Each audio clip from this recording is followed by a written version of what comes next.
हमारे बीच सतगुरु। मेरा नाम नितिन दास है और मैं कबीर पंथ से बिलोंग करता हूँ। दर्शक जानना चाहते हैं आपका जो आश्रम है या जो मुख्य निवासी स्थल जो रहता है। हमने कोई भी आश्रम अपने लिए नहीं बनाया है और ना ही हमें किसी आश्रम की ज़रूरत है। हमने केवल और केवल सत्य पे ध्यान देना है कि आखिर सत्य क्या है। हमें कोई बरगला सकता है कब तक, जब तक हम सत्य को नहीं जानते। महाराज जी, देवी देवताओं की जो पूजा करने का और उनके नाम से जो धार्मिक आयोजन करने का मेला है, उत्सव है, ये जो प्रचलन है बहुत देखने को मिलता है। नमस्कार। तो आज हमारे VSS music and films studio में ऐसे चर्चित और महान अतिथि पधारे हैं जिनका आज इंटरव्यू आप सबके सामने हम पेश कर रहे हैं। जी हाँ, हमारे बीच सतगुरु नितिन दास जी महाराज इस स्टूडियो में पधारे हैं और उनके साथ हम मिलकर अनेकों ऐसे सवाल करेंगे जो अभी भारत में चर्चाओं का विषय बना हुआ है। तो सबसे पहले मैं सतगुरु नितिन दास जी महाराज का हार्दिक स्वागत और अभिनंदन करता हूं आज के इस स्टूडियो में। और आज का ये जो वीडियो है, जो शूटिंग है, हजारों सैकड़ों लाखों दर्शकों का इंतज़ार है कि किस प्रकार आज के इस लाइव में हम लोग जो अनेकों विवादास्पद बने हुए प्रश्नों का सवाल जो है उनके जवाब आपसे सुनेंगे। तो आज के इस एपिसोड में हम सबसे पहले महाराज जी से निवेदन करते हैं कि अपना आप परिचय हमारे श्रोताओं को बताएं और आप ये भी बताएं कि आप किस पंथ संप्रदाय से ताल्लुक़ रखते हैं और आपका आश्रम या आपका जो मुख्य प्रवाह का केंद्र है कहाँ पर स्थित है, बताइए आदरणीय महाराज जी। नमस्कार जी, मेरा नाम नितिन दास है और मैं कबीर पंथ से बिलोंग करता हूँ।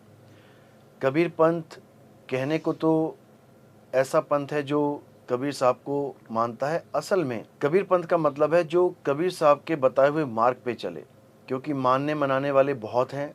ऐसे ऐसे लोग कबीर साहब को मानते हैं जो उनके कहे पे बिल्कुल चलते नहीं हैं।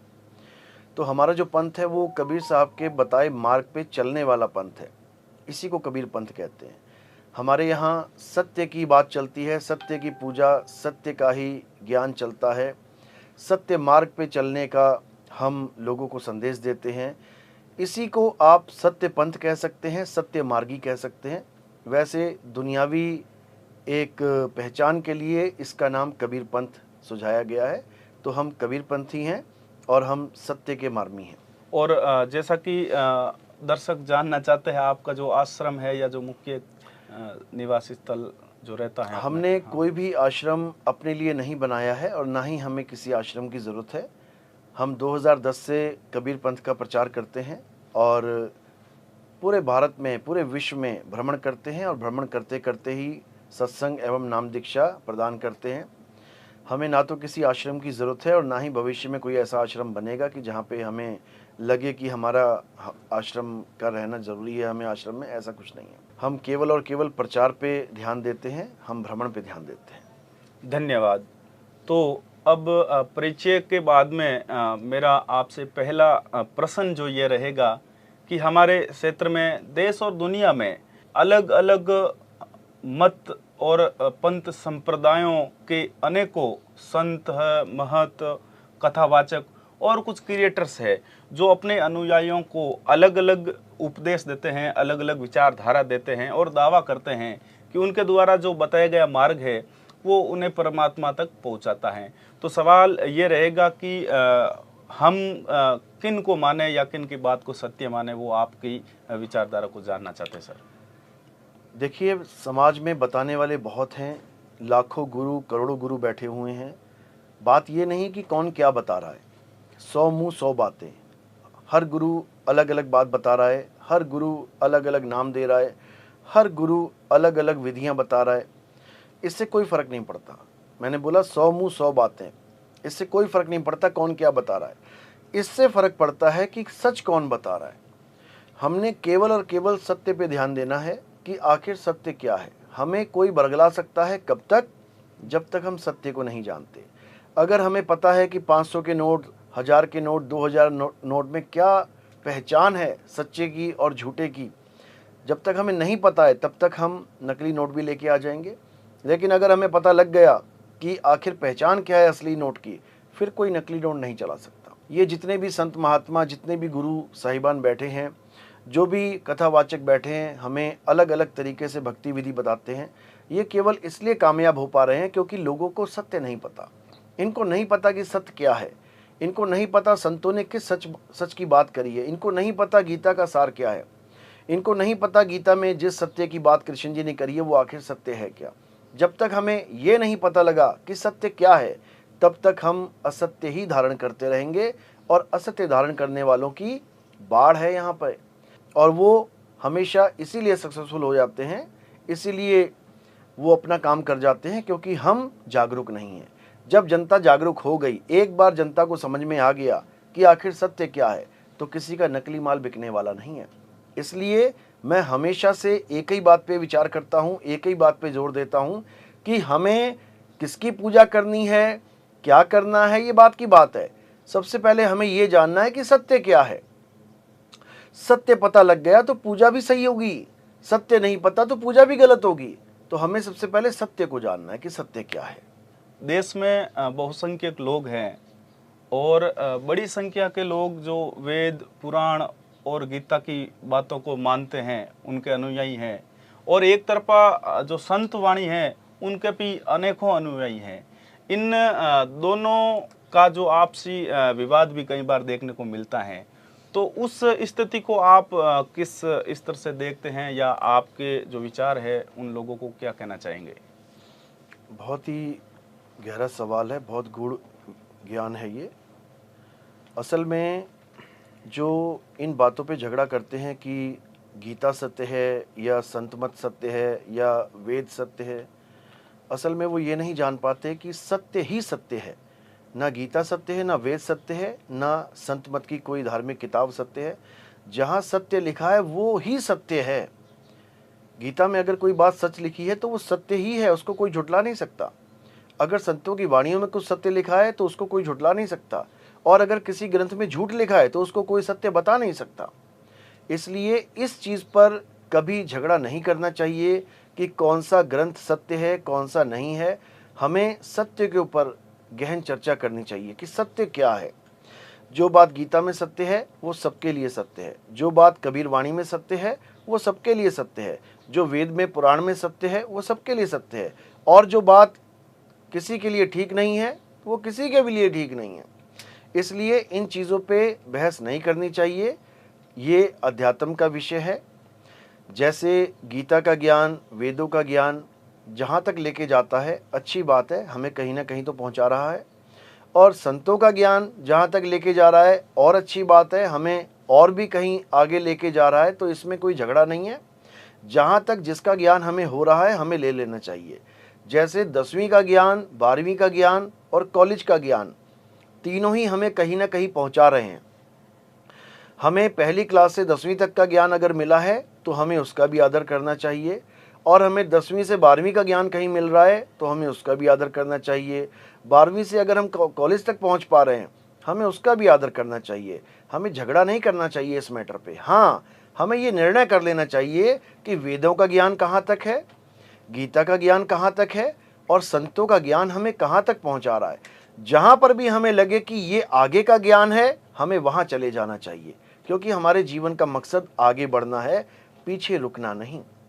तो इसलिए ये मुद्दा ही बिल्कुल गलत है कि हम इस पे झगड़ा करें। हमें तो इस पर चर्चा करनी चाहिए कि अगर गीता का ज्ञान सच्चा है तो कहाँ तक सच्चा है, हमारा कल्याण कितना करवाएगा वो। अगर संतों की वाणी पक्की है, सच्ची है, तो कहाँ तक सच्ची है, हमारा जन्म मरण खत्म करेगी कि नहीं करेगी। इस पर गहन चर्चा होनी चाहिए, ना कि झगड़ा होना चाहिए। तो जो झगड़ते हैं वो असल में सत्य के साथ नहीं है, वो किसी न किसी लोभवश, किसी न किसी स्वार्थवश झगड़ा करते हैं। उनको लगता है अगर हमने अपने ग्रंथों को छोटा करवा दिया तो हमारी दुकानें बंद हो जाएंगी, कोई और हमारे ग्रंथों से आगे की बात कर देगा तो दुकानें बंद हो जाएंगी, जबकि ऐसा नहीं होना चाहिए। परमात्मा का ज्ञान किसी की दुकान नहीं है। परमात्मा का ज्ञान एक संविधान है। संविधान यानी सम और विधान, जहाँ पे समानता हो जाए, एक ऐसा विधान जो सबके लिए समान हो, उसी को संविधान कहते हैं। और संविधान केवल सत्य ही है। सत्य ऐसी वस्तु है जो हिंदू, मुस्लिम, सिख, ईसाई सबके लिए समान है। बस उसको पहचानने की देर है, उसको समझने की देर है। सत्य हर ग्रंथ में, हर धर्म में सबसे ऊंची पदवी को बोला गया है। हिंदुओं में वो कहते हैं ईश्वर सत्य है, राम नाम सत्य है। मुसलमानों में इसी सत्य का नाम बदल के अल हक रखा गया है। अल्लाह अल हक यानी खुदा ही सत्य है। ईसाइयों में इसी सत्य का नाम अंग्रेजी में ट्रुथ रखा गया है, गॉड इज ट्रुथ। और इसी सत्य का नाम सिखों में सत्य श्री अकाल यानी अकाल पुरुष ही सत्य है, ये बोला गया है। अब हम अगर झगड़ा करेंगे केवल नामों में कि वहाँ शिव बोला है, वहाँ राम बोला है सत्य, वहाँ अल्लाह बोला है, वहाँ वाहिगुरु बोला है, वहाँ गॉड बोला है, तो हम आपस में लड़ लड़ के मर जाएंगे। हम ये क्यों नहीं समझ रहे कि अल्लाह सत्य है, शिव सत्य है, राम सत्य है, वाहिगुरु सत्य है, गॉड सत्य है, तो क्यों ना हम सत्य को ही जान लें कि आखिर सत्य है क्या। जैसे जल, वाटर, नीर, तोय, पानी, ये एक ही तत्व के 5 नाम हैं। हम झगड़ा करते मर जाएंगे अगर हम तत्व के नामों में उलझेंगे। क्यों ना हम उस तत्व को जान ले कि आखिर पानी होता क्या है। जब हम जानेंगे पानी क्या होता है, तब हम पाएंगे कि H2O को ये पानी कह रहा है, H2O को वो जल कह रहा है, H2O को वो वाटर, नीर, तोय कह रहा है। हमारा झगड़ा तब तक रहेगा जब तक हम H2O को नहीं जान गए। और जब हम H2O को जान गए, उसके बाद कोई इसका कोई भी नाम रख दे, उससे हमें कोई मतलब ही नहीं होना चाहिए। पानी का नाम पानी उसके ऊपर लिखा हुआ नहीं है, पानी का नाम वाटर लिखा हुआ नहीं है। नहीं तो दिखा दो पानी के ऊपर कहाँ जल और वाटर और नीर तोय रखा है, कहाँ लिखा हुआ है। जिसके जो मन में आया उसने एक नाम बनाया और अपने समाज को पढ़ाया। इसी प्रकार अल्लाह, वाहिगुरु, गॉड, राम, ये सब एक ही परमात्मा के नाम है। बस हमें उस परमात्मा को, सत्य स्वरूप को जानना है। इसके अलावा झगड़ा करने का कोई मतलब ही नहीं है। महाराज जी, देवी देवताओं की जो पूजा करने का और उनके नाम से जो धार्मिक आयोजन करने का मेला है, उत्सव है, ये जो प्रचलन है बहुत देखने को मिलता है। और इस विषय में जो गीता का क्या उपदेश है, क्या देवी देवताओं को मानना चाहिए या उस विषय पर क्या तर्क है, और कबीर वाणी में है जो इससे संबंधित हमें क्या सीखने को मिलता है, ये बताने की कृपा कीजिए। हमारा देश शुरू से ही देवी देवताओं की पूजा करता आ रहा है और हमारे धर्म में मुख्यतः देवी देवताओं की ही पूजा होती आ रही है। लेकिन अगर हम कहें कि हमारा धर्म केवल देवी देवताओं की पूजा करने वाला ही धर्म है, तो ये बिल्कुल गलत है। हमारा धर्म, पहले तो हमें ये जानना पड़ेगा हमारा धर्म है क्या।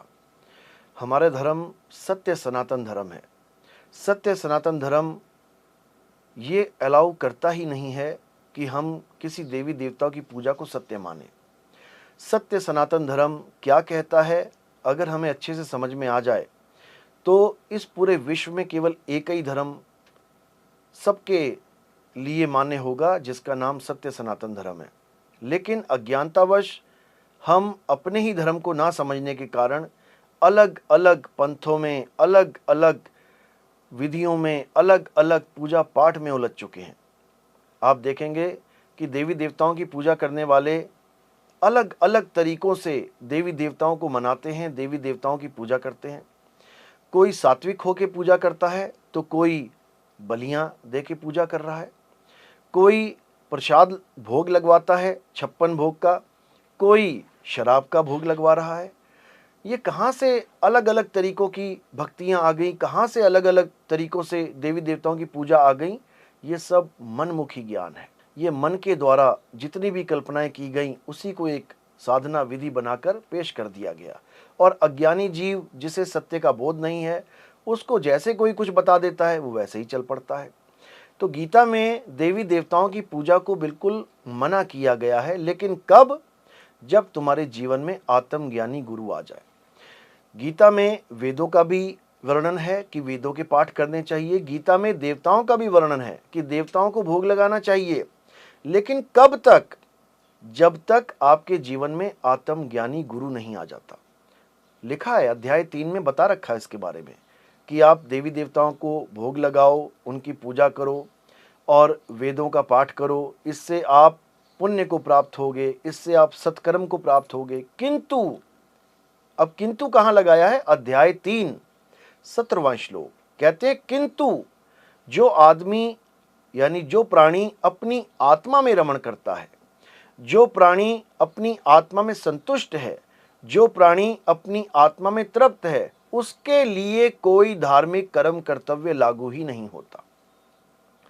जो आत्मज्ञान को प्राप्त कर लेगा, जिसके जीवन में आत्मज्ञानी गुरु आ जाएगा, उसको किसी देवी देवता की पूजा करने की आवश्यकता नहीं है। जैसे हम बचपन में ABCD पढ़ते हैं, पहली दूसरी पांचवी क्लास में पढ़ते हैं, लेकिन जो 10वीं में पहुंच गया उसके लिए ये किताबें कोई मायने नहीं रखती। कोई ये ना सोचे कि मैं कॉलेज जाने के बाद दोबारा 12वीं में पढ़ूंगा, दोबारा 10वीं में जाऊंगा, नहीं। वो कोर्स कंप्लीट हो गया, कब तक करना पड़ा? जब तक हम आगे नहीं बढ़ गए। इसलिए अज्ञानी जीव के लिए देवी देवताओं को पूजना कोई बड़ी बात नहीं है, अच्छी बात है। कुछ ना कुछ कर ही रहा है, सामाजिक गतिविधियां होती हैं उसमें भाग ले रहा है, कोई नशा नहीं कर रहा है, कोई गलत कार्य नहीं कर रहा है, उससे लाख गुना अच्छा है कि किसी भी देवी देवता की पूजा कर रहा है। लेकिन अगर वो सोचे कि मेरा जन्म ही देवी देवताओं को पूजने के लिए हुआ है, तो ये अज्ञान है। आप गीता पढ़िए, गीता में आपको आत्मदेव का जिक्र किया गया है, उसके बारे में आपको पता लगेगा। आत्मा का जिक्र किया गया है, आत्मा ही सत्य है ऐसा बताया गया है। आत्मा को कोई शस्त्र काट नहीं सकता, अग्नि जला नहीं सकती, वायु सुखा नहीं सकती, जल भिगो नहीं सकता। ये हमें गीता के द्वारा ही पता लगता है, ये बचपन से ही हम सुनते आ रहे हैं। लेकिन कोई आत्मज्ञानी गुरु नहीं मिल रहा जो हमें समझा सके कि आखिर इन श्लोकों का अर्थ क्या है, इन श्लोकों का मतलब क्या है, ये श्लोक कौन से देव के लिए प्रयोग किए गए हैं। ये कृष्ण जी के लिए नहीं प्रयोग किए गए हैं कि उसको कोई शस्त्र काट नहीं सकता, अग्नि जला नहीं सकती। क्या कृष्ण जी के पैर में तीर नहीं लगा? लगा।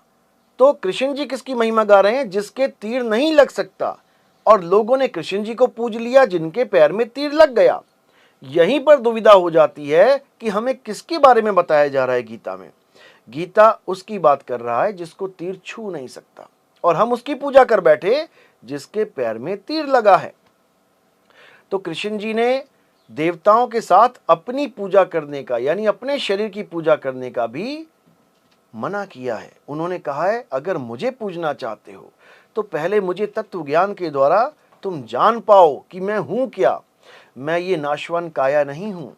मैं और तुम और ये राजा महाराजा, ऐसा कोई समय नहीं था जब नहीं थे, और ऐसा कोई समय नहीं आएगा जब हम नहीं होंगे।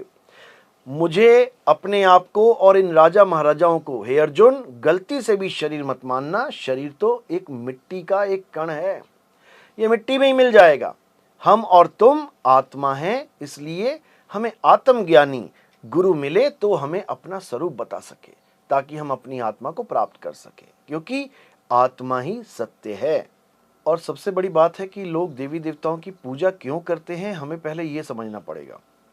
देवी देवताओं की पूजा इसलिए करते हैं लोग ताकि उनको उनके मन चाहे फल मिल सकें, उनको उनकी इच्छाएं पूरी हो सकें। लेकिन अज्ञानतावश वो गीता के ज्ञान को नहीं जानते, और वो सोचते हैं कि जिस देवी देवता की मैं पूजा कर रहा हूँ, मुझे प्राप्त होने वाला फल वही देवी देवता दे रहा है। अगर एक बार वो अध्याय 7 पढ़ लें और 20, 21, 22, 23, 24 श्लोकों का अगर अध्ययन कर लें, तो उनको समझ में आ जाएगा कि गीता में बिल्कुल स्पष्ट बोला गया है कि हे अर्जुन, जो लोग अपने मन के अनुसार अलग अलग देवी देवताओं की पूजा करते हैं और उनसे प्राप्त होने वाले फलों की इच्छा करते हैं, वो सब अज्ञानी जीव हैं। वो नहीं जानते कि ये सारे फल देने वाला मैं ही हूँ। कोई भी देवी देवता किसी को भी कोई फल नहीं दे सकता, मैं ही सबको वो मन मांगा फल देता हूँ, लेकिन मैं हमेशा छुपा रहता हूँ, मैं सामने नहीं आता। जैसे कोई भी इंसान है, किसी भी देवी देवता की पूजा करता है, उससे कोई फल मांगता है, उससे कोई इच्छा प्रकट करता है, और उसको वो इच्छा पूरी हो जाती है, तो वो गलती से भी ये ना सोचे कि मुझे इस बाबा ने कुछ दे दिया या मुझे उस बाबा ने कुछ दे दिया। कोई बाबा किसी को कुछ नहीं दे सकता। देने वाला कौन है? कृष्ण जी कहते हैं, देने वाला मैं हूं। इसलिए हमें ये समझ लेना चाहिए कि हम किसी भी देवी देवता की पूजा करने से पहले ये जान लें कि कोई देवी देवता हमें कुछ नहीं दे सकता। ये देने वाला काम केवल और केवल गीता के अनुसार कृष्ण जी ही करते हैं। और उससे भी बड़ी जो जानकारी है गीता में वो ये है कि आप जिसकी भी पूजा करते हो, आप वैसा ही रूप धारण करके आगे का जीवन जियोगे। क्योंकि हमारा देश बहुत बड़ा है और इसमें समाज भी बहुत ज़्यादा हैं। अलग अलग समाज में अलग अलग देवताओं की पूजा होती हैं। बहुत से ऐसे समाज हैं जो भगवान तो छोड़ो, देवता तो छोड़ो, भूतों की पूजा करते हैं। भूतों के मंदिर बना रखे हैं, चंडालिका का मंदिर बना रखा है, चुड़ैल माता का मंदिर बना रखा है, कुतिया माता का मंदिर आप नेट पे सर्च करोगे वो भी मिल जाएगा। यानी इतनी अज्ञानता में ये जीव जी रहा है कि आप सोच भी नहीं सकते, और उनके मन मांगे फल भी मिल रहे हैं। अब कुतिया किसी को क्या दे सकती है, लेकिन कुतिया माता के मंदिर में आप जाओ और मन्नत मांगो, आपकी मन्नत पूरी हो जाएगी। आप देखोगे कि भूत प्रेतों की पूजा चल रही है, राक्षसों की पूजा चल रही है। लोग राक्षस को भगवान मान के बैठे हैं, राक्षसों की पूजा कर रहे हैं, और उनसे कुछ कहो तो हम नाराज होते हैं, कहते हैं हमारी धार्मिक भावनाएं आपने छेड़ दी हैं, खराब कर दी हैं। हमें किसी की धार्मिक भावनाएं ठेस करने का हमारा कोई मकसद नहीं है। हमारा मकसद है कि केवल आपका कल्याण हो। गलती से आप जो गलती कर रहे हैं, जानबूझ के नहीं, गलती से जो आप गलती कर रहे हैं उसमें आप सुधार करें। आप अगर भक्ति करना चाहते हैं, आप परमपिता परमात्मा की भक्ति करें। वो सारी दुनिया को दे रहा है, जो मांगो वो दे रहा है, आपको कहीं और जाने की जरूरत नहीं है। अगर आप कुतिया माता की पूजा करते हैं तो इसका फल क्या मिलेगा, आपको बस ये विचार करना है। आपको मनमांगे फल तो मिल गए, कार मिल गई, बंगला मिल गया, गाड़ी मिल गई, लेकिन जब अंत समय आएगा तो कुतिया की पूजा करने वाला कुतिया की योनि को प्राप्त हो जाएगा। जब अंत समय आएगा, भूतों की पूजा करने वाला भूतों की योनि में चला जाएगा। जब अंत समय आएगा, राक्षस की पूजा करने वाला राक्षस योनि को प्राप्त हो जाएगा। जब अंत समय आएगा, पितरों की पूजा करने वाला पितरों को प्राप्त हो जाएगा। जब अंत समय आएगा, देवताओं की पूजा करने वाला देवताओं को प्राप्त हो जाएगा। अध्याय 9 25वां श्लोक यही समझा रहा है कि हे अर्जुन, अगर मेरी भक्ति करेगा तो मुझ तक पहुंचेगा, अन्यथा ये सब इसी अज्ञान में उथल पुथल होते रहेंगे, 1,84 भटकते रहेंगे, जन्म मरण में फंसे रहेंगे। तो मुद्दा ये नहीं है कि किस भगवान ने, किस देवता ने हमें क्या दिया, मुद्दा ये है कि अंत में हमारा क्या बनेगा। क्योंकि आपको पता है, कहते हैं अंत भला तो सब भला। आप भले गरीबी में जीवन काट दो, लेकिन अगर अंत में आपको मुक्ति मिल जाए, आप मुक्त हो जाओ, इससे अच्छा भाग्य और कोई नहीं हो सकता। आप सारी उम्र करोड़पति बने रहो, लेकिन अंत में आपको भूत प्रेत की योनियों में जाना पड़ जाए, आपको राक्षस चंडाल बनना पड़ जाए, तो मुझे नहीं लगता कि कहीं से भी समझदारी का काम है। इसलिए गीता के अनुसार हमें एक एक श्लोक का अध्ययन करना चाहिए। गीता में अगर हमने ये जान लिया कि गीता क्या कह रही है, तो 99% तक हमारा जीवन बिल्कुल सीधा हो जाएगा।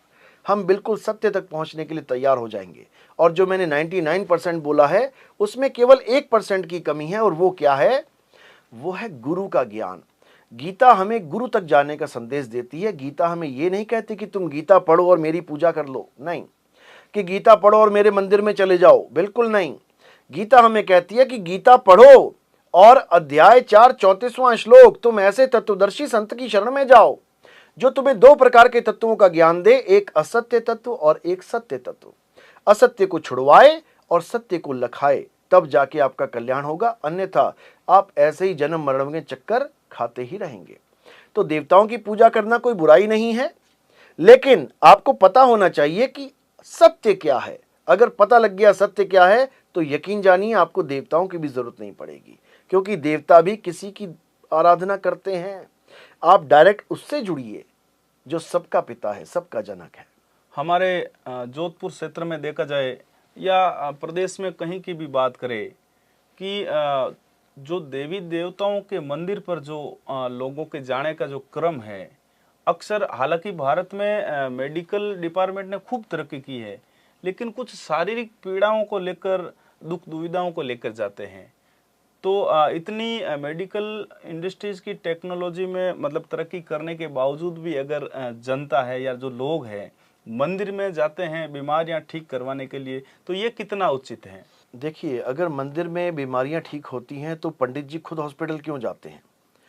मंदिर में जो लोग बैठे हैं, आप देखेंगे बहुत से इंटरव्यू ऐसे हैं, यूट्यूब पे पड़े हैं, जो खुद बेचारे डॉक्टरों के पास जा रहे हैं और डॉक्टर खुद बता रहे हैं कि भाई उस बाबा का मेरे पास अपॉइंटमेंट आया है, बाबा मिलना चाहता है। वो बाबा लाखों लोगों को ठीक कर रहा है, लेकिन खुद मेरे पास आ रहा है दवाई खाने। तो असल में यहाँ पर कौन सी ताकत काम करती है? यहाँ पर विश्वास की ताकत काम करती है।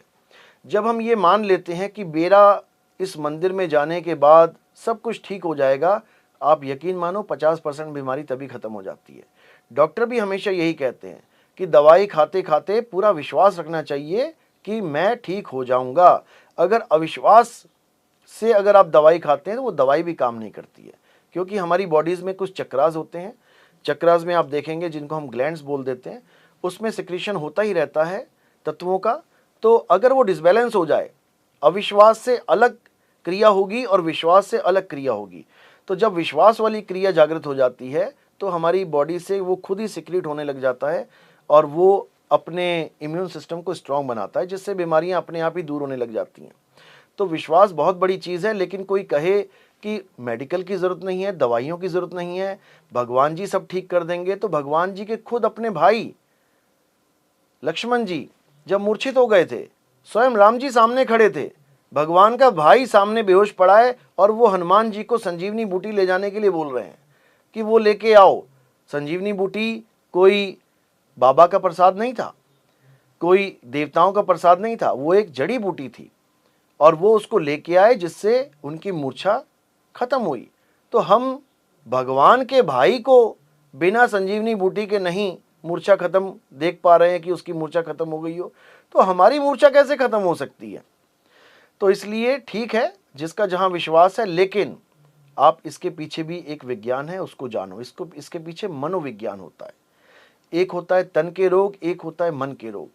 तन के रोग तो आप देख सकते हैं, आप रिपोर्ट लाइए, उसमें तन के रोग दिखाई दे जाएंगे, किस चीज़ की कमी है, क्या प्रॉब्लम है। मन के रोग जो होते हैं ये बहुत ही सूक्ष्म होते हैं और ये विकारों में होते हैं, ये हमें रिपोर्ट्स में नहीं दिखाई देते। कई लोग आप देखेंगे कहते हैं मैंने हजारों बार टेस्ट कराया, कुछ निकलता नहीं, लेकिन मैं फिर भी बीमार हूँ। ये मन का रोग है। ये कैसे ठीक होगा? आत्मविश्वास से ठीक होगा। जब आत्मविश्वास रूपी दवाई आप खाओगे तो सारे रोग दूर हो जाएंगे। इसलिए ठीक है, जिसको जहां से आराम होता है, हम नहीं कहते मत जाओ, लेकिन इसके पीछे छुपे तथ्य को जानो। किसी देवता की पावर से, किसी भगवान की पावर से ऐसा नहीं हो रहा है, ये आपके आत्म बल से हो रहा है। ये आपके अंदर ही सारा सिस्टम है। हमारी बॉडी के अंदर इम्यून सिस्टम है, वो अपने आप में एक डॉक्टर है। आपको हल्का सा जख्म हो जाता है, कट लग जाता है, आप मत दवाई खाओ, 2-4-5 दिनों में देखोगे वो खुद ही जख्म ठीक हो जाएगा। आप बीमार हो गए हो, मत हॉस्पिटल जाओ, थोड़े दिनों में आप खुद ही ठीक हो जाओगे, बीमारी दूर हो जाएगी, सिर दर्द दूर हो जाएगा। कौन कर रहा है ये दूर? ये वही इम्यून सिस्टम वर्क कर रहा है। इसको हमने स्ट्रांग बनाना है और हमें डॉक्टरों की ज़रूरत नहीं पड़ेगी। बहुत सी कंपनियां इम्यून सिस्टम पे ही वर्क करती हैं। बहुत से उनके प्रोडक्ट्स आते हैं जो इम्यून सिस्टम को स्ट्रांग बनाते हैं, और वो ये कह के प्रोडक्ट नहीं बेचते कि ये एक दवाई है।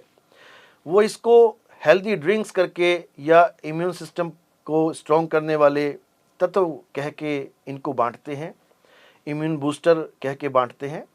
लेकिन बात वही है, या तो आप इम्यून सिस्टम को स्ट्रांग बना लो, या फिर डॉक्टरों के पास चले जाओ, या आप आत्मबल को प्राप्त कर लो, या आप अलग अलग मंदिरों में अलग अलग स्थानों में धक्के खाओ। बात एक ही है। जो मनुष्य का जो गुण है वो भी अलग अलग प्रकार का होता है। और अगर बात करें सगुण और निर्गुण की, तो इनमें विशेष रूप से क्या अंतर है, या इनमें सबसे बड़ा कौन है, या हमें किन को मानना चाहिए? सरगुण और निर्गुण, इसी को हम संतों की दृष्टि में साकार और निराकार कह देते हैं। असल में साकार और निराकार का ही झगड़ा है। ये पूरा संसार दो भागों में बटा हुआ है। कुछ लोग मानते हैं कि परमात्मा साकार है और कुछ लोग मानते हैं कि परमात्मा निराकार है।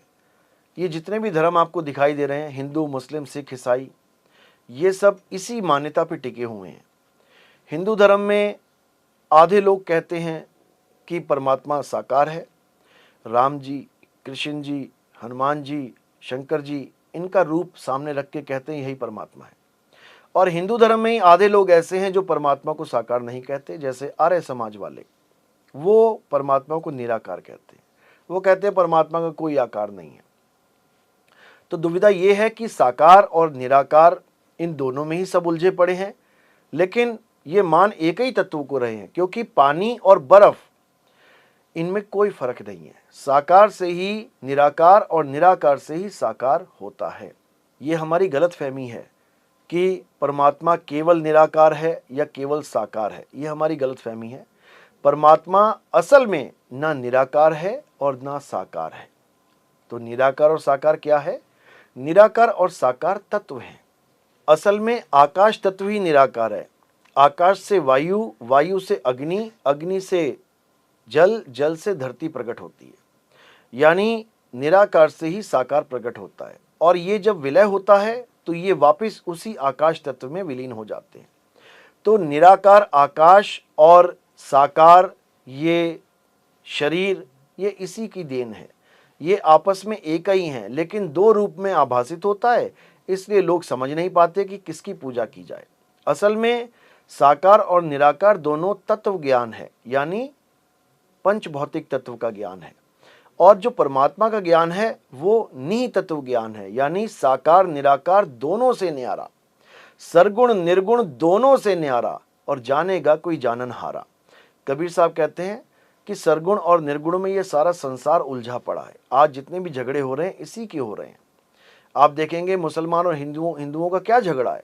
मुसलमान कह रहे हैं अल्लाह का कोई रंग रूप नहीं है, अल्लाह निराकार है, और हिंदू कह रहे हैं नहीं, राम जी हमारे भगवान है, कृष्ण जी हमारे भगवान है। लेकिन आप देखेंगे जब आर्य समाजी और मुसलमान आपस में बैठते हैं और ज्ञान चर्चा करते हैं तो दोनों का ज्ञान मैच हो जाता है। आर्य समाज कहता है कि हमारा परमात्मा निराकार है, और मुसलमान कहता है हमारा अल्लाह निराकार है। सिख कहता है हमारा वाहिगुरु निराकार है, और ईसाई कहता है हमारा गॉड फॉर्मलेस है। वहां पर इनका ज्ञान मैच हो जाता है। लेकिन चारों में से कोई ये नहीं जानता कि आत्मा का स्वरूप क्या है। तत्व को तो पकड़ के बैठ गए, साकार निराकार को तो पकड़ के बैठ गए, लेकिन अगर इनसे पूछा जाए कि आत्मा का क्या स्वरूप है, तो ये आत्मा का स्वरूप नहीं बता पाते, ये आत्मा को जान ही नहीं पाते। लेकिन जो संतों का ज्ञान है वो साकार निराकार तत्वों से परे आत्म तत्व का ज्ञान है। कबीर साहब कहते हैं, जल में मीन प्यासी, मोहे देखते आवे हांसी, आत्म ज्ञान बिना नर भटके, कभी काबा कभी काशी। अगर आत्मा का ज्ञान नहीं है तो आप भटकते ही रहोगे, कभी हिंदू कभी मुसलमान, कभी सिख कभी ईसाई, कहीं ना कहीं आप जाओगे। लेकिन अगर आपको आत्मा का ज्ञान हो जाए तो आपको हिंदू मुस्लिम सिख ईसाई से कोई मतलब ही नहीं रह जाता, क्योंकि वो आत्मा हिंदू के पास भी है, ईसाई के पास भी है, सिख के पास भी है, मुसलमान के पास भी है। फिर ये जात पात का धर्म का भेद खत्म हो जाता है, और फिर सब में राम दिखाई देने लग जाता है। कौन सा राम? आत्म राम। तुझ में राम, मुझ में राम, सब में राम समाया, सबसे कर लो प्रेम जगत में, कोई नहीं पराया। तो वो राम और कोई राम नहीं, वो राम आत्म राम है जो सब घटों में विराजमान है। उसी की महिमा सब संतों ने गाई है, उसी को सत्य बताया है। एक बात यह है कि जैसा आपने कहा आप कबीर पंथ के विचारों को बढ़ा रहे हैं, अच्छी बात है। लेकिन देश में अनेकों कबीर आश्रम बने हुए हैं, तो कबीर साहेब का जो मूर्ति पूजा का विरोध करने का नियम था ये सब हम जानते हैं। लेकिन कुछ कबीर आश्रम ऐसे भी देखे गए जहाँ पर जो पत्थर की पूजा है या जो मूर्ति की पूजा देखने को मिल रही है, तो अगर गलत है तो फिर ये जो ऐसा आश्रम चला रहे हैं उनके बारे में या ये इसमें सच्चाई क्या है वो आप बताएं सर। मैंने पहले ही कहा था कि कबीर पंथ का मतलब ये नहीं कि कबीर साहब की मूर्ति पूजने वाला या कबीर साहब को कुछ बहुत बड़ा भगवान मान के उनकी पूजा अर्चना करने वाला, उनके नाम पे व्रत रखने वाला, या उनसे कोई अनुष्ठान करने वाला, या उनसे कोई मन्नतें ऐसा कबीर पंथ नहीं है। कबीर साहब का पंथ क्या है? सत्य को जानने वाला, सत्य को समझने वाला। कबीर साहब ने मूर्तियों का घोर विरोध किया। कहते हैं पाथर पूजे हरि मिले तो मैं पूजू पहाड़, और वासे ये चाकी भली जो पीस खाए संसार। कबीर साहब कहते हैं पत्थर को कभी भगवान मत मान लेना। अगर पत्थर को तुम भगवान मानते हो तो क्यों तुम घर में ताला लगा के जाते हो? भगवान तो घर में ही बैठा है, वो उस चोर को रोक लेगा, वो अनजान आदमी को घर में कोई चोरी करने से रोक लेगा। फिर क्यों तुम एक 50 ग्राम, 100 ग्राम, 1 किलो के ताले पे विश्वास करके जा रहे हो? तुम क्यों नहीं भगवान को मान लेते कि भगवान हमारे घर में विराजमान है? पूजा करने के लिए तुम मान लेते हो कि पत्थर में भगवान है, और जब घर छोड़ के कहीं बाजार जाते हो तो ताले को भगवान मान के जाते हो, ताले पे भरोसा करके जाते हो। इसका मतलब तुम्हारा भगवान पे भरोसा ही नहीं है, तुम केवल दिखावे के लिए भरोसा कर रहे हो। एक आम आदमी छोड़ो, बड़े से बड़ा पंडित जी भी जब भगवान की पूजा करके मंदिर से बाहर जाता है अपने घर रात को, तो वो ताला लगा के जाता है। क्यों?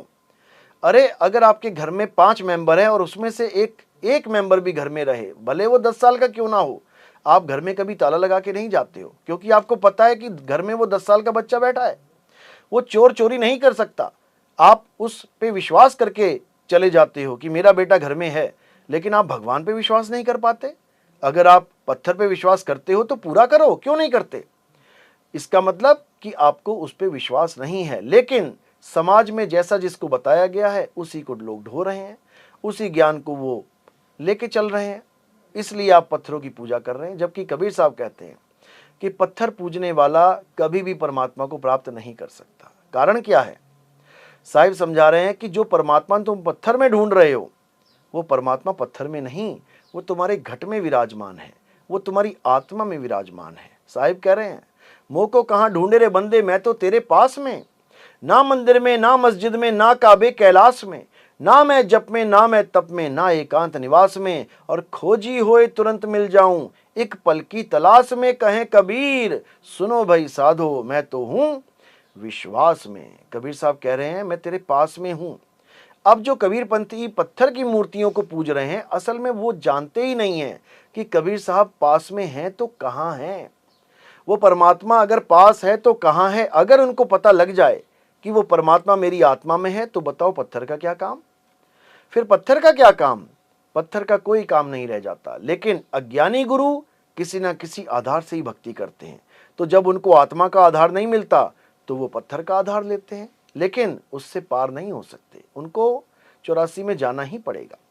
इसलिए कबीर साहब ने बार बार एक ही बात समझाया है कि अगर घी को ढूंढना है तो पहले दूध को ढूंढ, दूध में ही घी छुपा है। घी किसी पेड़ में नहीं लटका मिलेगा, घी किसी जमीन को खोद के नहीं मिलेगा, घी किसी नदी में पड़ा नहीं मिलेगा। घी का स्थान एक ही है, और वो कहाँ है? दूध में ही घी मिलेगा, दूध में ही घी छुपा है। उस दूध में तुम्हें घी को प्राप्त करना है। इसी प्रकार परमात्मा कहाँ है? परमात्मा तुम्हारी आत्मा में विराजमान है। लोग कहते हैं कि पत्थर में भगवान है, मानो मानो इसको। क्यों? क्योंकि पंडित जी ने प्राण प्रतिष्ठा कर दी है। एक तरफ तो कहते हैं कि कण कण में भगवान है, यानी इस दुनिया में जितने भी कण हैं उसमें भगवान है, और उन्हीं कणों को मिला के उन्हीं कणों से एक मूर्ति बना देते हैं। अब जब कणों से मूर्ति बना दी तो उस कणों में भी भगवान पहले से ही होना चाहिए, उसके बाद प्राण प्रतिष्ठा की जरूरत ही क्या पड़ गई? यानी जो कण कण में पहले भगवान था, अब वो भगवान उसमें नहीं है, अब तुम अलग से उसमें प्राण डाल रहे हो। ये कैसी बातें हैं? ये हमें धर्म से दूर करने वाली बातें हैं, ये हमें हमारे सत्य से दूर करने वाली बातें हैं। ना तो कभी परमात्मा कण कण में था, और ना ही कभी कण कण में परमात्मा विराजमान हो सकता है। परमात्मा कहाँ है? परमात्मा हमारी आत्मा में है। कण कण में परमात्मा होता तो आप खुद सोचिए, इन कणों के बीच में बड़े बड़े पाप कर्म, बड़े बड़े दुष्कर्म हो रहे हैं, क्यों नहीं परमात्मा इन कामों को रोक ले? क्यों नहीं इन सारे कुकर्मों को रोक ले? जब परमात्मा कण कण में है तो हर जगह है, क्यों नहीं उन कामों को रोक पा रहा है? लोगों के कत्ल हो रहे हैं, बलात्कार हो रहे हैं, इतना इतना अत्याचार हो रहा है, लेकिन परमात्मा को इससे कोई फर्क ही नहीं पड़ रहा। बिल्कुल गलत है। माँ की गोदी में अगर बच्चा है, कोई उसको चोटी भी नहीं काट सकता। अगर माँ वहां नहीं है तो उसकी गर्दन भी काट सकता है, याद रखो। तो परमात्मा अगर कण कण में है तो ये धरती ही स्वर्ग बन जाए। फिर किस स्वर्ग की बात कर रहे हो तुम? जब परमात्मा कण कण में है तो इन कणों को छोड़ के तुम कौन से स्वर्ग में जाने की बात कर रहे हो भाई? इसलिए अज्ञानता से बाहर आ जाओ। परमात्मा हमारी आत्मा में विराजमान है। गुरु ग्रंथ साहब में इसका जिक्र है, आत्म में राम, राम में आत्म, चीनस गुरमुख विचारे। गुरु ग्रंथ साहब हमें समझाता है कि आत्मा में ही राम है और राम में ही आत्मा है, बस तुम उसको खोजने वाले बनो। और कैसे खोज पाओगे? जब तुम्हारे जीवन में भेदी सदगुरु आएगा, तब तुम्हारा कल्याण होगा, अन्यथा नहीं। उन आश्रमों के बारे में आपके क्या विचार रहेंगे जो कबीर आश्रम तो चला रहे हैं लेकिन पूजा और जो आरती भी हो रही हैं, तो उनको क्या संदेश देना चाहेंगे आप?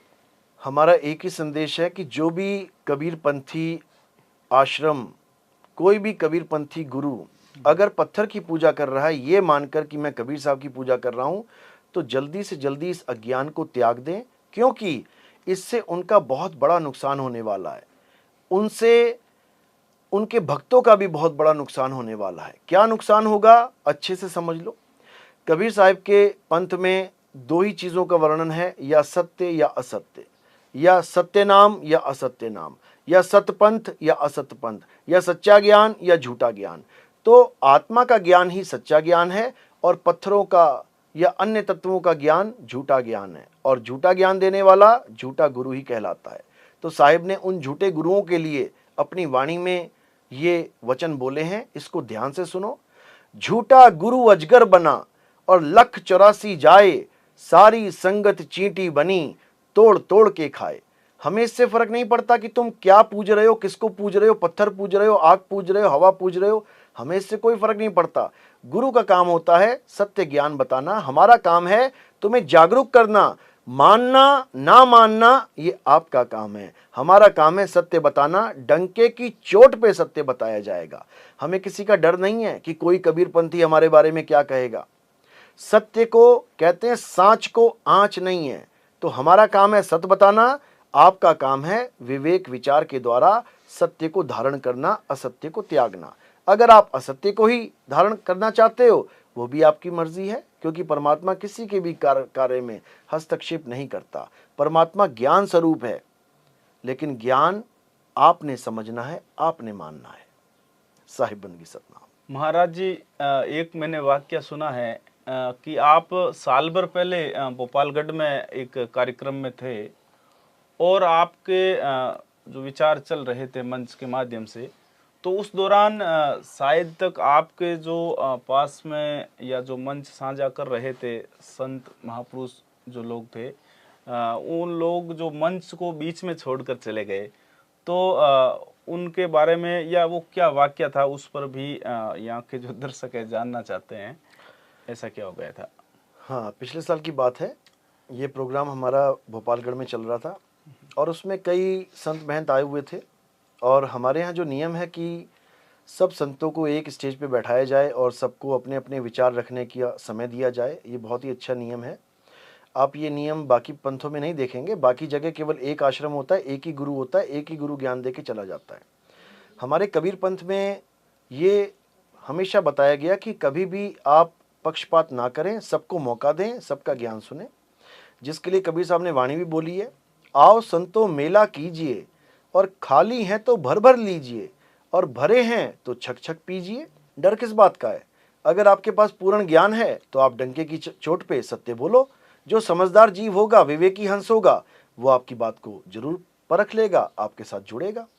तो जब हमने वहां पर सत्य का डंका बजाया, सत्य उजागर किया, तो जितने भी अधूरे संत थे, यानी जिनका ज्ञान हमारी वाणी से कट गया, जिनके पास कोई रास्ता ही नहीं बचा आगे कुछ बोलने का, क्योंकि जब कबीर साहब का ज्ञान आता है उसके बाद बोलने के लिए कुछ शेष रह ही नहीं जाता है। याद रखो, जब कबीर साहब का ज्ञान एक बार आ गया, अब उससे ऊपर का ज्ञान इस दुनिया में कोई है ही नहीं, तो वो बोलेंगे क्या? उनको लगा कि हमारा तो मैदान साफ हो गया, हमारा पत्ता साफ हो गया, अब यहाँ बैठ के क्या बोलेंगे। इसलिए उन्होंने वहां से खिसकने में ही अपनी भलाई समझी और वो निकल गए। उनके लिए भी कबीर साहब ने वाणी बोली है, इन खिसकने वालों के लिए, इन सरकने वालों के लिए। कहते हैं, शब्द हमारा तू शब्द का, सुन मत जा सरक, और जो चाहे निज रूप को तो शब्द ही ले परख। कबीर साहब कहते हैं, अगर हमारा ज्ञान तुम्हारे समझ में नहीं आ रहा है, या तुम्हें लग रहा है कि भाई अब हमारा कुछ नहीं बचा इस ज्ञान के आगे, तो सरकने की जरूरत नहीं है, भागने की जरूरत नहीं है, मंच छोड़ छोड़ के दौड़ने की जरूरत नहीं है। वहां पर टिको और सत्य का सामना करो। सत्य का अगर तुमने सामना कर लिया तो यकीन मानो कि असत्य बिल्कुल भी नहीं रह पाएगा और तुम्हारा जीवन धन्य हो जाएगा। लेकिन दुख के साथ कहना पड़ता है कि वो सारे संत एक एक करके खिसक गए, उन्होंने सत्य की बात को परखा नहीं और वहां से निकलने में ही भला माना। लेकिन हमारा सिद्धांत ये नहीं कहता, हमारा सिद्धांत कहता है सब काहू का लीजिए, साचा शब्द निहार और पक्षपात मत कीजिए, कहें कबीर विचार। एक भगत को, एक जिज्ञासु को कभी पक्षपात नहीं करना चाहिए। जहां उसे लगे कि सत्य है उसको अपना लेना चाहिए, क्योंकि उसका जीवन सत्य को प्राप्त करने के लिए ही हुआ है। अगर सत्य से ही प्रेम ना हुआ तो तुम कभी सत्य पुरुष को प्राप्त ही नहीं कर पाओगे, परमात्मा को प्राप्त ही नहीं कर पाओगे। तो कबीर साहब ने हमेशा वाणियों के द्वारा ऐसे जीवों को समझाया है। तो कहते हैं तारागण में बैठ के चांद बड़ाई खाए और जब उदय हुआ सूर्य का तो तारों सहित छुप जाए। तो वो जो संत वहां से मंच से भागे वो इसलिए भागे क्योंकि जिन तारा अर्थात चेलों के आगे वो बड़ाई खाते थे कि हम तो सतगुरु हैं, हम तुम्हें पार कर देंगे, हम तुम्हें सतलोक पहुंचा देंगे, उन तारों के साथ वो लुप्त हो गए। कब? जब सत्य का ज्ञान उजागर हुआ, जब सत्य का डंका बजा तो चांद भी चला गया और तारे भी चले गए। लेकिन ऐसा नहीं कि सारे तारे भाग गए, वहां पर बहुत से विवेकी हंस बैठे थे जिन्होंने चिंतन किया, मनन किया, सत्संग का सार जाना और उन्होंने उसी दिन नाम दीक्षा भी ली और बहुत से भक्तों ने अपने जीवन का कल्याण किया, सत्य का साथ दिया। हम यही चाहते हैं कि हम केवल और केवल सत्य का साथ दें, क्योंकि सत्य ही परमात्मा है। एक मीडिया टीम के बंधुओं ने मुझे बताया कि आपके जो लाइव का जो प्रसारण यूट्यूब चैनलों पर होता है तो कमेंट बॉक्स में शायद आपका ध्यान नहीं जाता, इतना वक्त नहीं रहता है, लेकिन अभद्र भाषा में अनुचित शब्दों में गालियां टाइप के कमेंट्स डालते हैं। तो ऐसा कमेंट करने वाले उन लोगों से हम क्या कहना चाहेंगे कि या तो उन्हें भी ज्ञान की प्राप्ति हो या फिर उनका ये जो कमेंट करने का सिलसिला चला रहेगा, तो उनके बारे में। देखिए, सबसे पहले तो ये समझ लीजिए कि जो होता है अच्छा होता है। आप इस फार्मूले को अगर अपने दिमाग में सेट करके आप जीवन को जिएंगे तो यकीन मानिए आप कभी भी कहीं पर भी निराश नहीं होंगे, परेशान नहीं होंगे, हताश नहीं होंगे। समझ लो, जो होता है परमात्मा की मर्जी से होता है, जो होता है अच्छे के लिए होता है। अगर कोई कमेंट में हमें गालियां दे रहा है तो बिल्कुल इसमें बुरा मानने वाली बात नहीं है। क्यों? क्योंकि सत्य का स्वागत गालियों से ही होता है। आप हमेशा याद रखें, सत्य एक ऐसी चीज है जो आपको हिला के रख देगी, जो आपको झकझोर के रख देगी, जो आपके असत्य के महलों को ध्वस्त कर देगी। अब किसी का असत्य का महल, सपनों का महल ध्वस्त हो जाए तो वो आपको माला तो नहीं पहनाएगा, आपको गालियां ही देगा। लेकिन उन गालियों के पीछे आखिर उसकी भलाई छुपी है। क्यों? क्योंकि जो आपको गालियां देगा वो आपको बार बार सुनेगा भी, ताकि वो बार बार गालियां दे। और जब वो बार बार सुनेगा तो धीरे धीरे धीरे धीरे उसको समझ में आने लग जाएगा कि नितिन दास जो बोल रहा है वो सत्य डंके की चोट पे बोल रहा है, वो प्रमाण के साथ बोल रहा है। और याद रखो कि हर जीव में परमात्मा का अंश है। ऐसा नहीं है कि हर जीव रावण ही मान लो, सब में परमात्मा, रावण में भी परमात्मा का अंश था, इसीलिए तो सीता माँ को वो हाथ नहीं लगाया उसने कभी, उसमें भी अंश था, इसीलिए तो वो भक्ति करता था शंकर जी की, नहीं तो क्यों भक्ति करेगा। हर जीव में परमात्मा का अंश है। बोला भी जाता है ईश्वर अंश जीव अविनाशी। तो जो गालियां दे रहा है उसमें भी मेरे मालिक का अंश है। आज गालियां दे रहा है, कल को वही हार पहनाएगा जब सत्य को समझ जाएगा, जब उसे समझ में आ जाएगा कि सामने जो बोल रहा है, कटु वचन बोल रहा है, कड़वे वचन बोल रहा है, मुझे जगाने के लिए, मुझे समझाने के लिए, मुझे सत्य का मार्ग दिखाने के लिए, तब उसको मैं उसका दुश्मन नहीं, उसका दोस्त नजर आऊंगा। लेकिन जैसे मैंने बताया कि सत्य का स्वागत गालियों से होता है, वो गालियां ही हमारे लिए तालियां हैं, क्योंकि हम 52 अक्षरों से परे हैं, हम 52 अक्षरों के जाल से निकल चुके हैं। हमें ये 52 अक्षर ना तो खुश कर सकते हैं और ना ही ये 52 अक्षर हमें परेशान कर सकते हैं, क्योंकि संत महात्मा सुख और दुख से ऊपर होते हैं।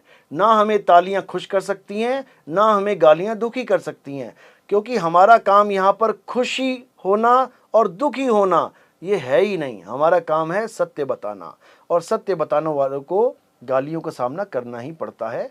और धन्य हमारे भाग हैं जो हमें परमात्मा ने सत्य बताने के लिए चुना है। लोगों को तो सूलियों पे चढ़ा दिया गया, लोगों को जहर पिला दिया गया, लोगों की गर्दनें काट दी गई सत्य बोलने वालों की, हमें तो केवल गालियों से ही नवाजा जा रहा है।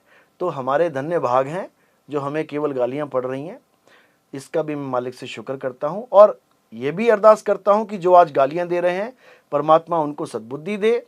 जो एक एक बात मैं बोलता हूं उसको क्रॉस चेक करें, अपने शास्त्रों से क्रॉस चेक करें, और जो बात सच लगे उसको आप अपनाएं। तो धीरे धीरे धीरे ये भ्रम खत्म हो जाएगा कि नितिन दास आपको परेशान करने के लिए आया है या नितिन दास आपका कोई अहित करने के लिए आया है। नितिन दास यहाँ पर सत्य बताने के लिए आया है, और हम स्वागत करते हैं। अगर कोई हमें झूठा सिद्ध करे और उसके पास अगर कोई सत्य है तो हम उसका भी स्वागत करते हैं, हम उसके सत्य का जरूर साथ देंगे।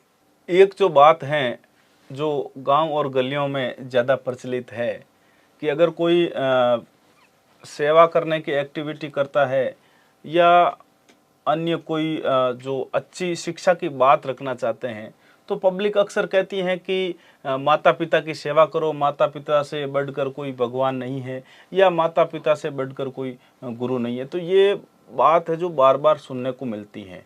तो हम उन्हें वापस जवाब में क्या कहें, या एक ऐसी सच्चाई आप बताएं कि उसे जो श्रोतागण सुनकर समझ सके।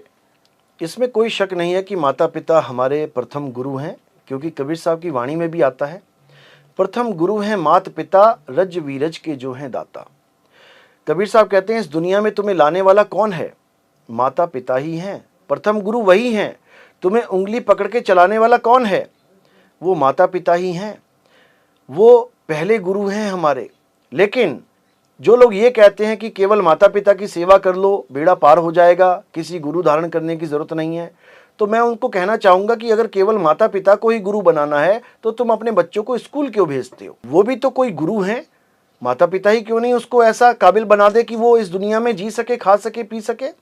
फिर क्यों तुम किसी गुरु का सहारा ले रहे हो? अगर सब कुछ माता पिता की सेवा ही है तो तुम्हें किसी स्कूल में जाने की भी जरूरत नहीं है। अपने बच्चों को मत डालो स्कूलों में, क्योंकि तुम्हें पता है कि खाना कमाना है तो हमें बच्चों को शिक्षा देनी पड़ेगी। वहां तो तुम कंप्रोमाइज कर लेते हो कि चलो ठीक है गुरु होना चाहिए जीवन में। लेकिन जब अध्यात्म की बात आती है, जब मुक्ति की बात आती है, तब तुम कहते हो कि माता पिता की सेवा से ही मुक्ति हो जाएगी। ऐसा नहीं होगा। अगर ऐसा होता तो राम जी, कृष्ण जी अपने माता पिता की सेवा करते, गुरु धारण नहीं करते।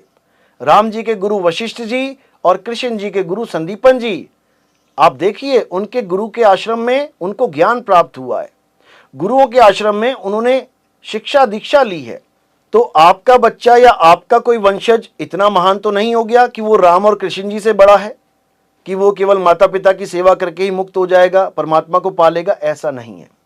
कबीर साहब कहते हैं मात पिता मिल जाएंगे 184 माही, गुरु भक्ति और भजन बंदगी फिर मिलेगी नाही। माता पिता तो गाय बैल बकरी के भी होते हैं, तो क्या उनकी मुक्ति हो जाएगी सेवा करने से? ऐसा नहीं है। माता पिता अपनी जगह बिल्कुल ठीक हैं, प्रथम गुरु हैं, लेकिन प्रथम गुरु से काम नहीं बनेगा। आगे कहते हैं दूसर गुरु है मनसा दाई, और गर्भवास से बंद छुड़ाई। माता पिता ही सबसे बड़े गुरु हैं, तो मनसा दाई की क्या जरूरत है? क्यों हॉस्पिटल में जा रहे हो किसी डॉक्टर के पास? डॉक्टर भी तो किसी को गुरु बना के शिष्य बना है, उसने भी तो किसी से ज्ञान प्राप्त किया है। उसके ज्ञान को तुम क्यों यूज कर रहे हो? फिर तो माता पिता को ही सबसे बड़ा ज्ञानी मान लो। इसलिए वो अज्ञानी जीव हैं, उनको नहीं समझ में आ रहा कि केवल माता पिता की सेवा करने से कोई मुक्त नहीं हो सकता। हाँ, माता पिता का हमारे ऊपर ऋण है, गुरु का हमारे ऊपर ऋण है, और वो ऋण हमें चुकाना है। कैसे चुका पाएंगे? जब हम अपने जीवन में सत्य को धारण करेंगे, सत गुरुदेव को धारण करेंगे, जिनसे हमारी मुक्ति होगी। हमें अपने माता पिता को भी उनसे जोड़ना चाहिए, ताकि वो माता पिता जो इस जन्म में मेरे माता पिता बने हैं, असल में वो परमात्मा के जीव हैं, और लाखों करोड़ों जन्म अलग अलग योनियों में भ्रमण करके आज इंसान बने बैठे हैं और मुझे इस संसार में लाने का कारण बने हुए हैं। इसलिए मेरा ये धर्म है कि मैं अपना तो कल्याण कर ही रहा हूं, लेकिन अपने माता पिता को भी सत्य ज्ञान से जोड़ूं, सच के साथ जोड़ूं, ताकि उनका भी जन्म मरण खत्म हो जाए। पता नहीं आज मेरे माता पिता हैं, कल को यही किसी जानवर की योनि में जाके उस रूप को प्राप्त करके बैठ जाएंगे, मेरे सामने ही घूमेंगे, लेकिन मैं पहचान नहीं पाऊंगा। मेरे ही माता पिता मक्खी मच्छर बनके मेरे सामने आके बैठ जाएंगे अगले जन्म में, लेकिन मैं पहचान नहीं पाऊंगा। इसलिए हमने उनका ऋण उतारना है। कैसे उतारेंगे? सतगुरु की शरण में ले जाके, सत्य ज्ञान को प्राप्त करवा के, ताकि उनका भी जन्म मरण खत्म हो जाए। तो माता पिता की सेवा तो जरूरी है, लेकिन सबसे बड़ी सेवा क्या है? उन दोनों की मुक्ति का कारण बनो। रजनीश ओशो का जो नाम है लंबे समय से चर्चाओं में है, और जब वो दुनिया में थे तो तब भी बहुत चर्चा में था। लेकिन अभी सोशल मीडिया पर जो है रजनीश ओशो के नाम से अनेकों चैनल बने हुए, और उनकी विचारधाराओं के जो रील्स वीडियो हैं खूब वायरल हो रहे हैं। तो ओशो को आप कितना वास्तविकता में मानते हैं, या उनकी बात कितनी सच है आपकी नज़र में, ये हमें बताएं। ओशो का नाम लेते ही हमारे विचारों में एक ऐसा आदमी आता है जिसने पूरी दुनिया को हिला के रख दिया था। एक ऐसा समय था जब 20 से ज़्यादा देशों ने ओशो को अपने देश में आने पर प्रतिबंध लगा दिया था। सोचो, क्या वो ज्ञान दे रहा होगा, क्या वो बात कर रहा होगा कि देशों की सरकारों को उससे खतरा हो गया। असल में ये बिल्कुल सच है कि ओशो ने जो ज्ञान दिया वो बाकियों से बिल्कुल अलग था। कारण क्या था? क्या वो ओशो को स्वयं से हो गया था, या ओशो को कहीं से प्राप्त हुआ था? इसको जानना पड़ेगा। और ये कैसे जानेंगे? जब हम उसकी जीवनी को समझेंगे। ओशो ने अपने जीवन में 1.5 लाख से भी ज़्यादा पुस्तकों का अध्ययन किया।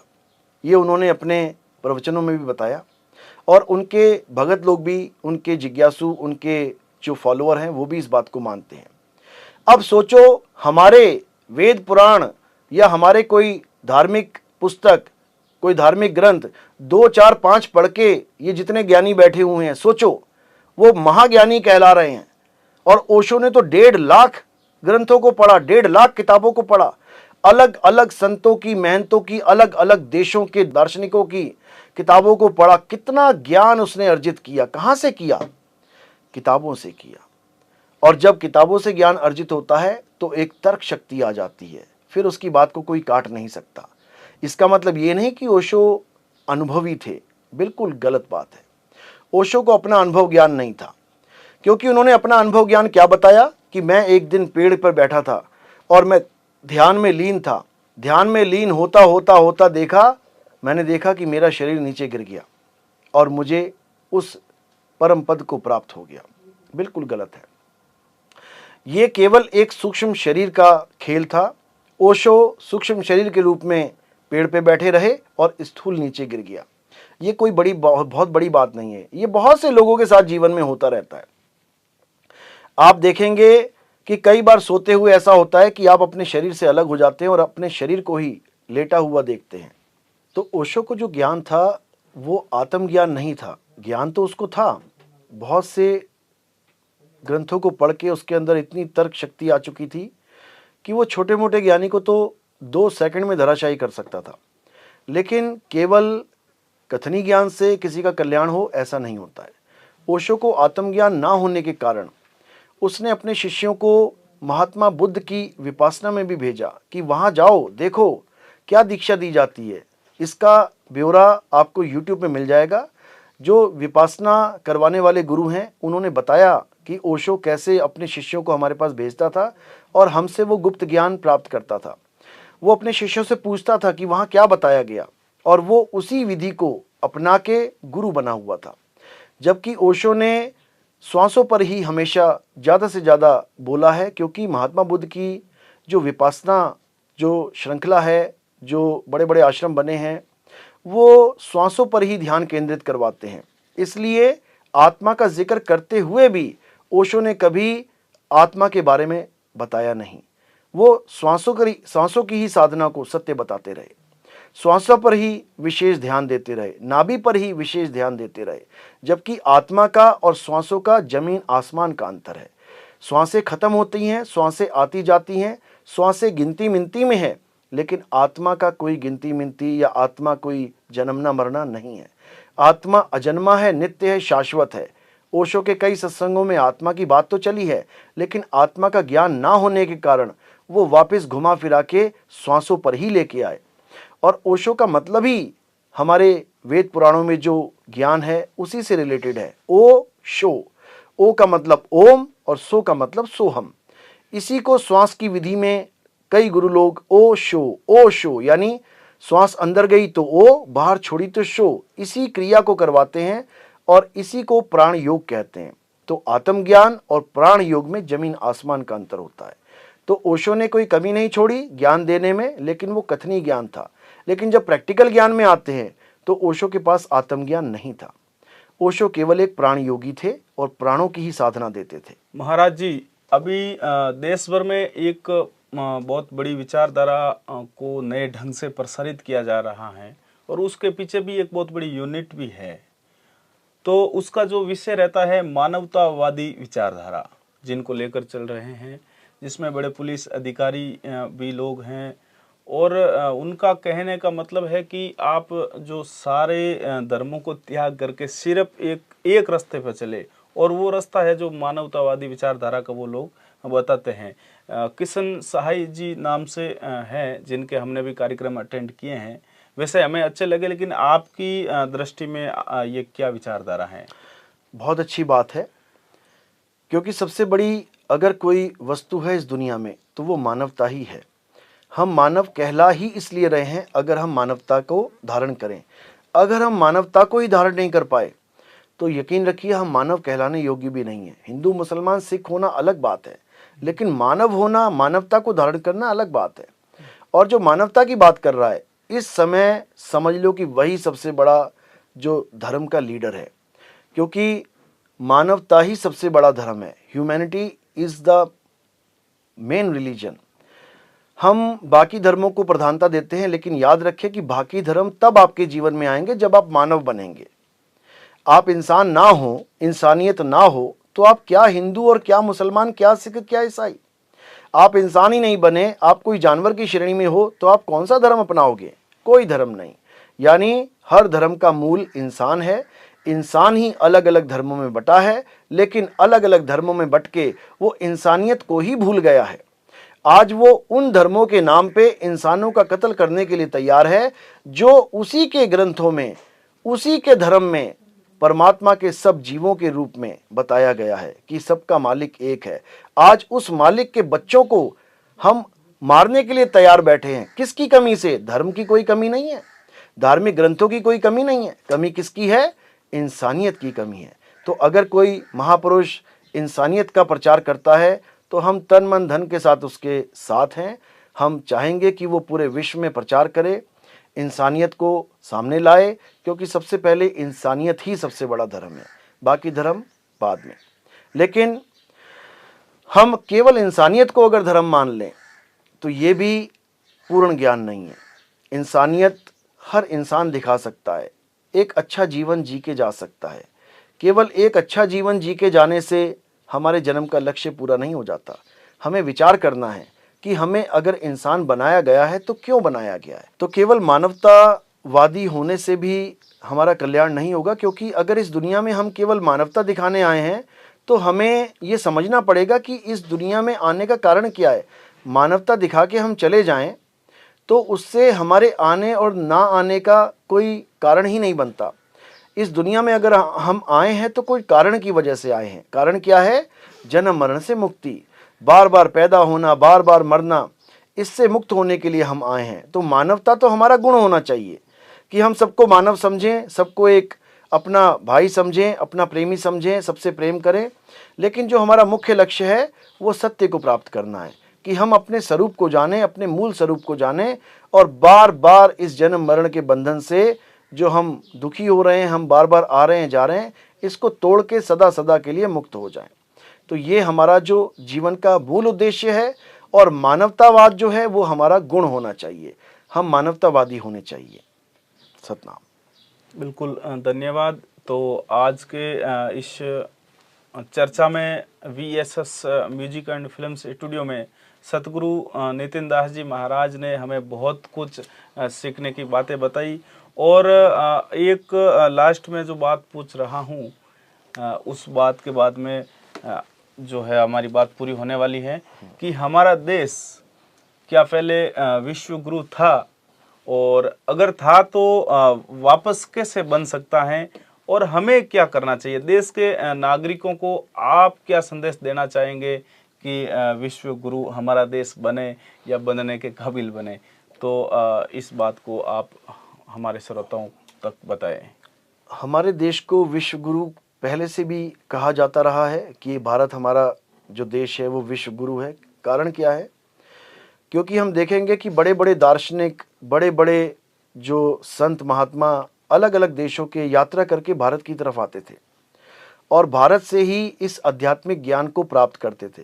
ईसा मसीह का भी जिक्र है कि वो भारत आए थे, और बहुत से संत महात्मा हैं अलग अलग देशों के कि वो भारत आए थे। भारत में गुरु परंपरा चलती थी, गुरु शिष्य परंपरा।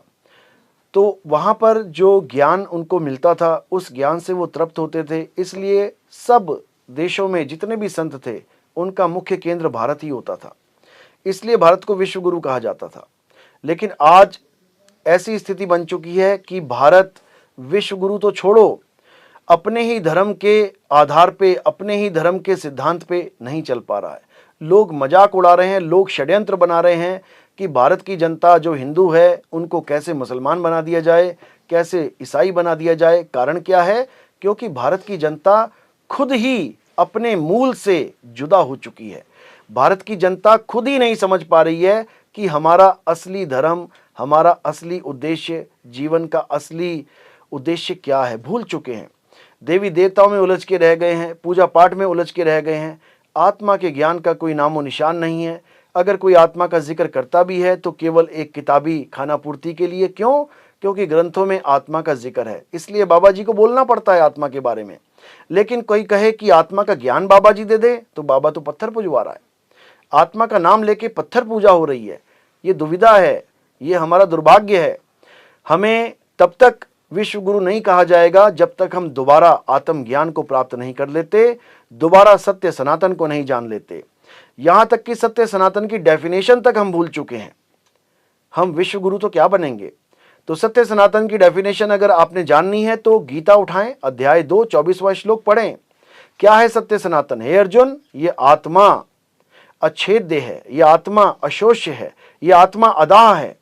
यानी इस आत्मा को ना तो कोई जला सकता है, ना इसमें छेद कर सकता है, ना इसमें कोई भी किसी भी प्रकार की हानि पहुंचा सकता है।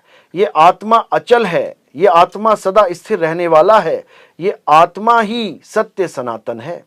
लेकिन दुख के साथ कहना पड़ रहा है कि हम खुद को सत्य सनातनी तो बोलते हैं, लेकिन आत्मा के ज्ञान पे हम बिल्कुल शून्य हैं।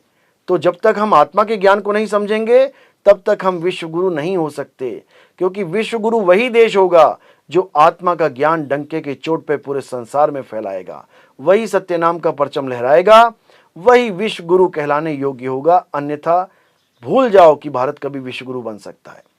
इसी के साथ मैं अपनी वाणी पे विराम देता हूं और आगे की चर्चा बहुत जल्दी आपके साथ होगी और इसी चैनल के माध्यम से होगी। और बहुत बहुत धन्यवाद है इस चैनल का जो आपने इतना समय हमें दिया और हमारे इस ज्ञान को, मूल ज्ञान को पूरे संसार में फैलाने में योगदान किया।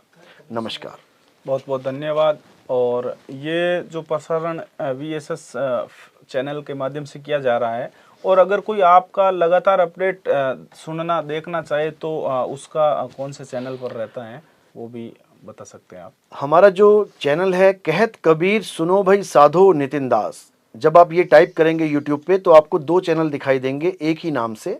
बस फ़र्क इतना है कि एक में नितिन दास लिखा होगा और एक में नितिन दास नहीं लिखा होगा। आपको फ़ोटो मेरी ही मिल जाएगी वहाँ पे। आप उस चैनल को सब्सक्राइब करें। और हमने सीरियल वाइज सत्संग डाले हैं, 1 2 3 4 5 6 7 ऐसे करके। तो आप जैसे गीता का अध्याय शुरू करते हैं, अध्याय 1 से आगे बढ़ते हैं 18 तक, इसी प्रकार आप 1 नंबर से स्टार्ट करें और 1 2 3 4 5 करते आगे बढ़ते जाएंगे तो आपकी सब शंकाएं, सब दुविधाएं खत्म होती जाएंगी और आप सत्य के इतने करीब पहुंच जाएंगे कि फिर आपको किसी से पूछने की जरूरत नहीं पड़ेगी, कोई ग्रंथ देखने की जरूरत नहीं पड़ेगी, कोई ज्ञान सुनने की जरूरत नहीं पड़ेगी। आप खुद इतने विवेकी हो जाएंगे कि आप सत्य और असत्य का निर्णय कर पाएंगे। लेकिन ये तभी होगा जब आप निष्पक्ष भाव से हमारे सत्संग सुनेंगे, हमें अपना भाई समझ के सत्संग सुनेंगे। साहिब बंदगी सतनाम जी। तो ये इंटरव्यू था सतगुरु नितिन दास जी महाराज के साथ में, जिन्होंने हमें बेहतरीन बातें बताई और ऐसे सवाल जो एक विवादित मुद्दा भी बने हुए हैं कई जगहों पर, तो ऐसे तर्कशील सवालों से ही हमें सच्चाई का जो रास्ता है नजर आता है।